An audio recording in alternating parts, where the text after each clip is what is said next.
Yes, folks, it's the moment you've all been waiting for. Parlay Restaurants and Sports, located in Jing'an, Shangkang-li, your new favorite spot for barbecue, burgers, and so much more. Come out to watch all your favorite sporting events. Enjoy brunches weekends starting at 11 on our terrace. Test your skill at darts, pool, and golden tea, an icon bar classic. 9 beers on draft, the freshest barbecue cooked daily, and so much more. This Saturday starting at 5 p.m., followed by our first brunch Sunday at 11. Parlay. We have you covered from kickoff to last call. Black China, baby. Baby. Yeah, we know we don't play around. We know the podcast in Shanghai. There's only one guy on my side, and his name is Craig. Check him out. Skinny OG, boy. Woo. If you got a story to tell, call Craig. The government been checking your mail. Just call Craig. Your ex-girlfriend just fell down a well. Call Craig. They say they about to put you in jail. Just call Craig. Call Craig. Call Craig. Hey, you go and tell Craig. Call Craig. Call Craig. Hey, you go and tell Craig. Call Craig. Call Craig. Hey, you go and tell Craig. The only podcast that's ringing the bell. Call Craig. Call Craig. Boy, you know who to find. Just go tell him your story. It'll be fine. You know, have a good time. Yeah, this your boy Skinny OG. Skinny OG. Love, big up to my boys. Tell Craig your story. Check him out now. Hello everyone, Craig here. Welcome to another edition of the podcast, Tell Craig Your Story. This week I'm joined by Qin Qin, the brilliant author of Model Minority Gone Rogue. Now, Qin Qin was born in China, now residing in Canberra, Australia. In her book, Qin Qin explores identity, cultural expectations, and what it means to challenge stereotypes while embracing individuality. With honesty and sharp insight, she shares her journey of breaking free from the model minority narrative and forging her own path. We'll dive into her personal story, the inspiration behind the book, and the conversation she hopes it sparks about culture, resilience, and self-discovery. But before we go, please go to our website. We're at Podbean. Tell Craig Your Story at podbean.com. We have a link tree there which tells you where Tell Craig Your Story podcast is streaming. We are on all the major streaming services. We also have a YouTube account. Make sure you're subscribing and liking to get all the latest updates. At Tell Craig Your Story. For our Chinese listeners, we have TikTok, Red Note, and Bilibili. And we also have VK for our Russian listeners. All right, here we go. This is my chat with Qin Qin on Tell Craig Your Story podcast. Tell Craig your story. Hi, Qin Qin. How are you doing today? Hi, Craig. I'm so good, thank you. Thank you very much for your time. I know you're an extremely busy person. So you've brought out your new book, came out last year, and we were just talking before about how I stumbled across it at an Australian Day AFL in Shanghai. So tell us a little bit about that. Yeah, sure. So the book, it's called Model Minority Gone Rogue. It's a memoir about how I went off script from being the good Asian daughter. And I actually want to push back on the I'm super busy, because the reason I don't have that much time is the opposite of that. I'm trying not to be so busy and pack my days.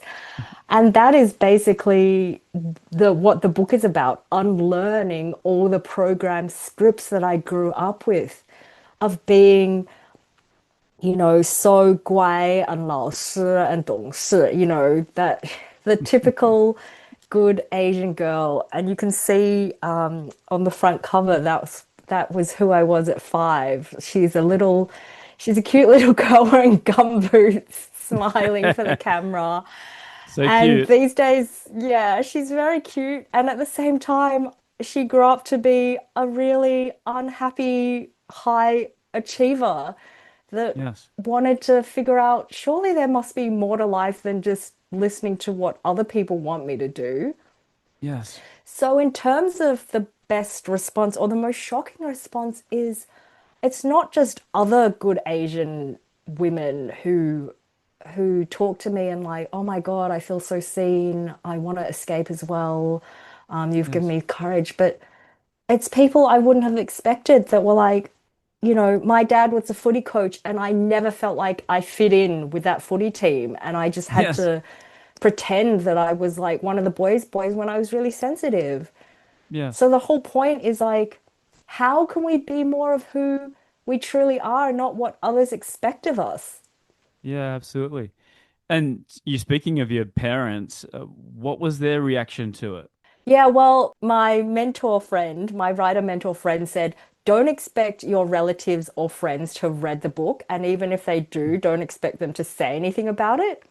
Yes. And that's true because if I wanted to write a book that people liked, I would have stuck with cookbooks. But I had to tell my own truth. For so long, I'd been living what other people wanted for me and not being able to Yes. express what I wanted. So it was important, regardless of what my parents thought. It isn't a good Asian girl thing to write a book and tell all. Yes. It's not even in the Chinese culture to talk or trust or tell. But that's that's the point of being a writer or any kind of creative outlet that I had to listen to the call from within that doesn't make any sense Yes. otherwise. Was it difficult to be so bold and out there and tell the truth? At first, of course, I Yeah. mean, I started off as a corporate lawyer after studying accounting for 5 years. And the whole point of being a great lawyer is to think like an absolute pessimist and be totally risk averse.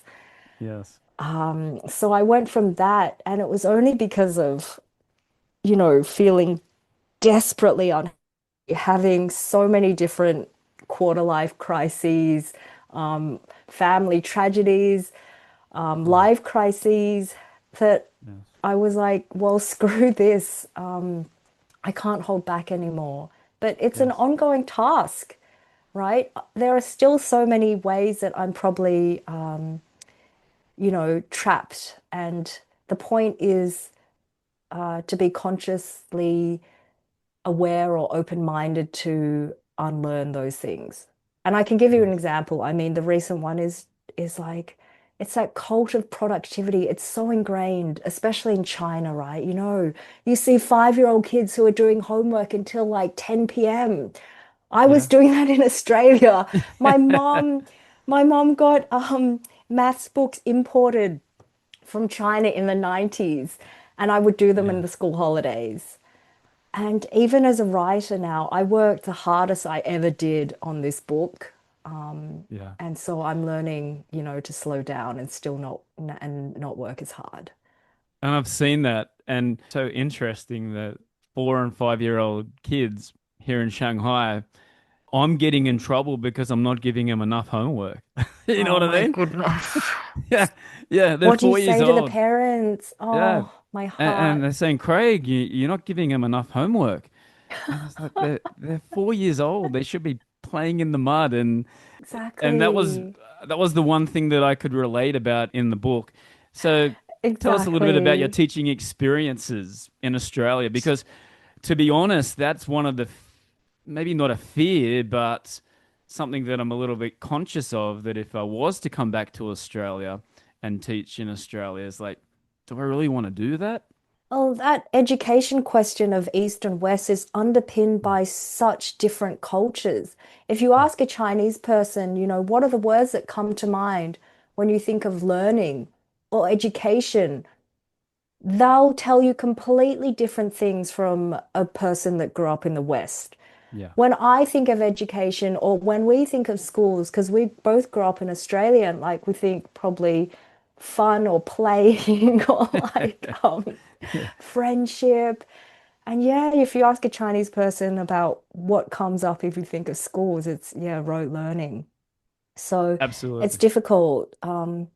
I know though that after I left the law, I did become a teacher, as you mentioned, and it Hmm. was it was reverse culture shock for me because I thought every kid wanted to go to university and uh, achieve. And that's not the case because we're so lucky in Australia that You can be a plumber and be earning way more than Yes. any white collar worker that I know. Yes. And there's not that option in China. So perhaps in the future, just like me, there'll be Chinese kids who end up in their 40s having way more fun than they ever had as a child. Yeah, absolutely. And I'm always thinking that you should come into our school and tell your story because it's the same situation where these students are coming to the school to then do the ATAR and Mm, then go to an Australian university. So they've come from all over China to come to Shanghai to live at the school and then mm. go to Australia. What advice would you give to these students that are planning to go to Australia? Questioning, questioning, questioning. It helps to question. Mm, Was taught, well, I know I was taught to not question. Asking why got me in trouble. yeah. But why is the key that unlocks a whole universe? And I mean, why do you start this podcast? It's because of that curiosity and that why, isn't it? Like, Yes. if children can retain that magic of asking why, then that will help no matter what you end up doing. And that was what struck me, that I'm getting back this why. And it isn't just the why of why was I forced to study maths as a kid when all my friends were playing, or why do I have to study accounting? But like, why aren't I happy even though I work in the best law firm in Australia? Why don't why don't I feel fulfilled even though I went to Harvard and and worked at UNICEF? Like, what is the meaning of this? These small questions lead to big questions, and regardless of if they have answers, it's the asking that matters. Yeah, absolutely. Was it difficult for you? I mean, reading it, you had all these ups and downs. Was it difficult? Love yourself before you love other people? It was a whole roller coaster, absolutely. I mean, Mm. I'd say my journey was one which started from fear. You can see that in your students, right? It's fear Mm. driven, Yes. to one of going into the questioning and ultimately realizing that there was the only thing that could replace the fear in my life was love, finding ways to find that love within myself through spiritual practices. What I say is this spiritual hunger that I had, I didn't even realize at the time that was what it was. And it was because of that spiritual hunger that I sought to make meaning out of different things. So, yeah, in terms of was it hard? Of course, any change is hard. I Mm. mean, I experience that every day. I don't want to get out of bed. It's warm. It's winter at the moment where I am in Australia. Mm. And waking up is hard, but we're all getting to a point of needing to wake up. If it's not us pushing to wake up or seeking to wake up, the world will wake us up. Yes. Crises will wake us up in our life, right? Yes. So yeah, I had to learn the hard way to wake up to what Yes. was happening and find other ways. Yes. When did you start to realize that this was the best option? I didn't quit Harvard. I went to study there, and then after I finished there, I thought, you know, as a Pursuing good the Asian, yeah, as a good Asian daughter, like, what is the epitome of success? It's going to going to Harvard, right? And then when yes. I was there, I still felt pressure. It wasn't enough. What are you going to do afterwards? You still have to change the world. So, it's it's this fiction of success that we're taught to pursue, that when I got there and I was at the top elite school, and then these prestigious jobs, I realized, the people I didn't want, not only did I not want to do that anymore, but it wasn't giving me the fulfillment and that I was seeking. So yeah, I went a complete 180, and you'll find out in the book what happens. Yes, yes. What do you want for people when they finish reading, or what do you want them to come out from it? Hmm. Well,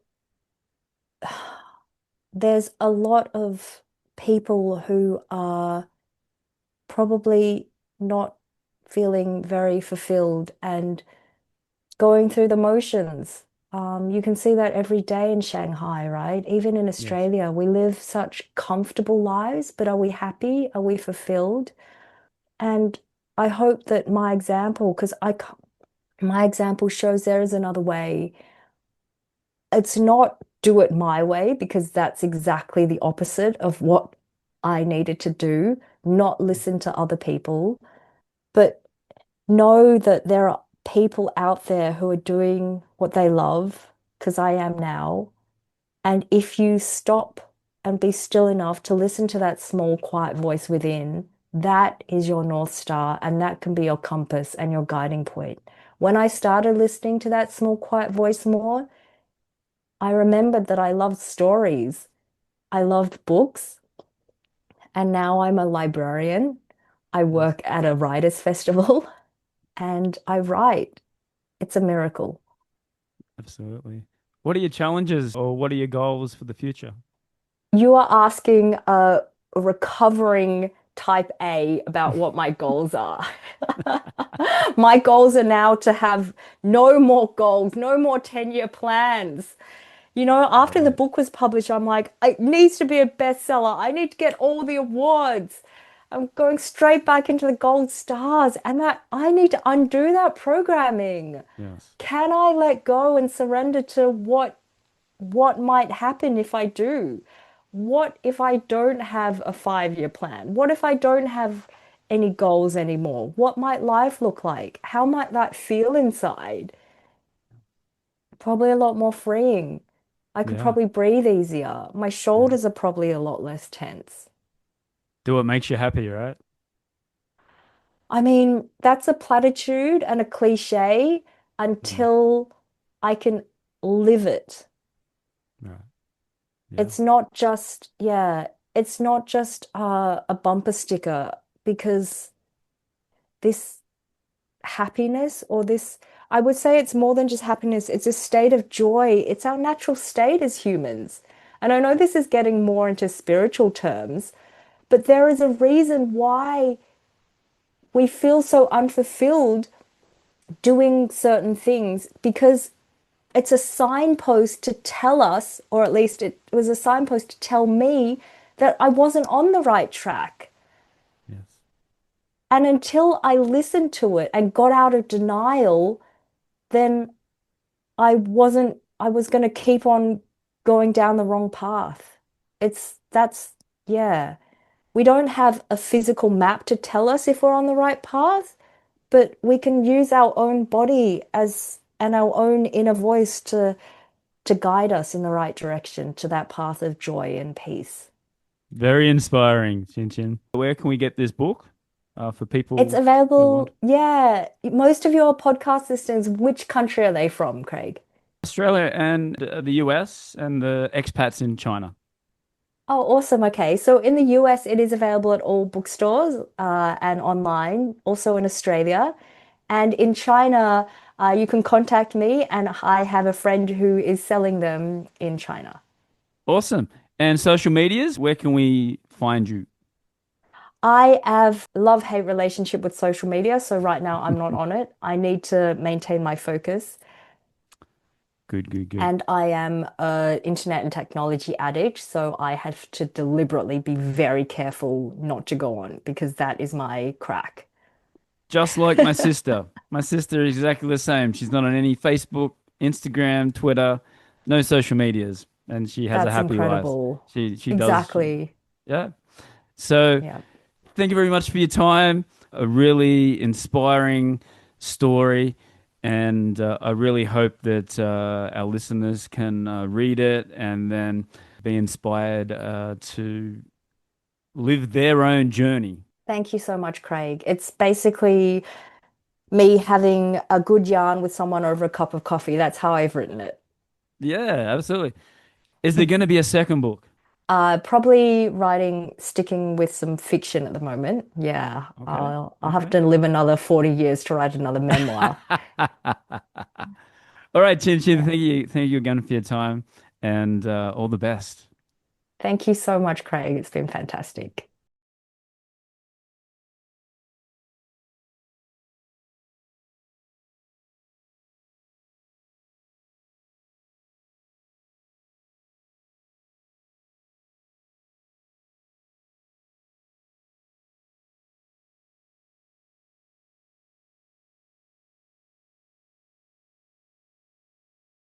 Hi, I'm Tony Fair, founder of Victorian Grooming Company.